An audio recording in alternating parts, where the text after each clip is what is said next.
TNT, from even the pregame of having like a pre-produced, almost like cinematic video of everything that had happened so far and highlighting these two teams and the players with it, like it just felt so dramatic. And I think it just perfectly kind of captured what is missing from the NBA side of things, which is funny because obviously TNT doesn't have the finals, but TNT has had the playoffs. But all of TNT's coverage with the NBA was always locked up with the inside the NBA guys. And we've discussed it ad nauseum.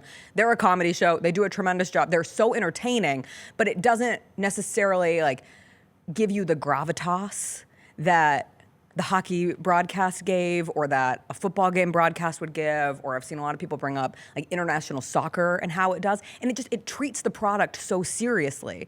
But then I was asking myself, if they treated the NBA product that seriously, I think we've reached this point where people would make fun of it. So you're kind of trapped in this catch-20, like damned if you do, damned if you don't. The NBA is in an odd spot that I don't think anybody else's league is in, where everybody wants to hate on it. Like people who watch it, the fans of the NBA, the former players. They're watching it to complain about something. And because this series, to the Pacers' credit and to the Thunder credit, right, this series has been good basketball being played. They've been physical. They've made big shots and big moments, right? There's been good basketball, high-quality basketball played. You can't complain about the dudes on the court. Lang is going to come in here and complain about SGA. But outside of him, you know Tyrese Haliburton hasn't taken a single free throw this? If he says that, NBA Finals. I'm going to throw myself. But so that complaint aside, there's no real complaint about the basketball being played. And then if there's no complaint about the basketball, we got to find something to complain about, because that's what NBA fans do well.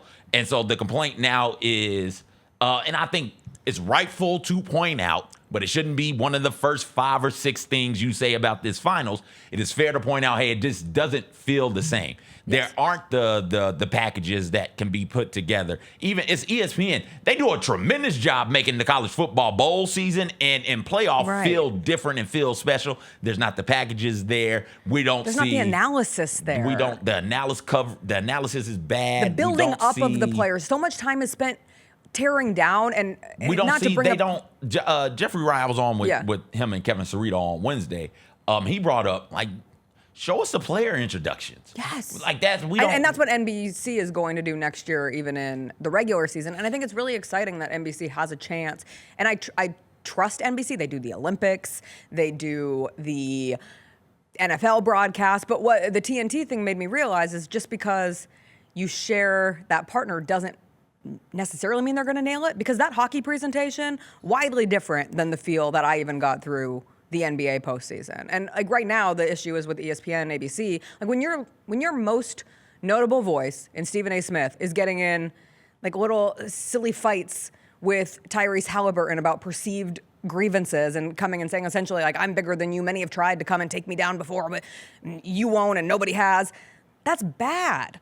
Like that's just not good for building up the energy and the excitement, and I used the word earlier, like the mythology of the sport. Like these players in these games are supposed to be bigger than all of us, right? Like I can't go play an NBA game. You would try, can't go play an NBA game. Like they are bigger than us. They are gods among men who play these sports at this incredible level. That's what we do in other sports.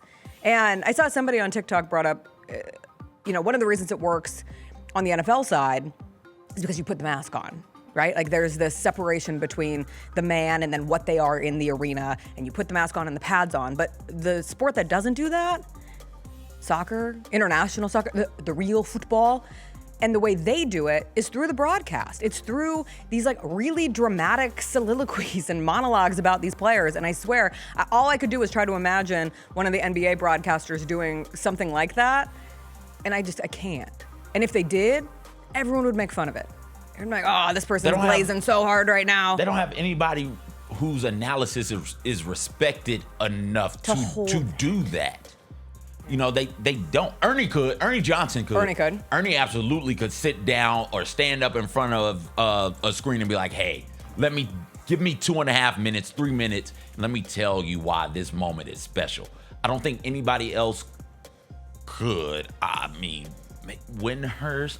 No. I'm grasping here. I don't know if Breen could do it because I've never heard him try. Breen, maybe. Harlan. Harlan could do it. I don't know. Harlan. People make Old fun Harlan. of him. Old Harlan can do it. The older one could absolutely do it. I mean, and I The think Eagles, either of them, maybe.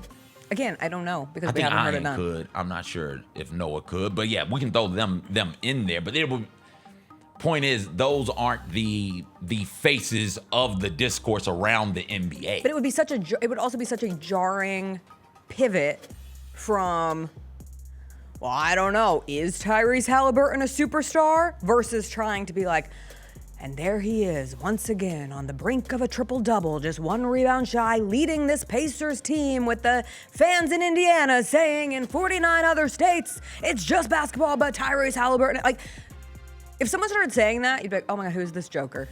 This is so weird. This doesn't fit. I feel like we have to, like, lobotomize. Is that a word? Yes. Lobotomize? I think it's lobotomize.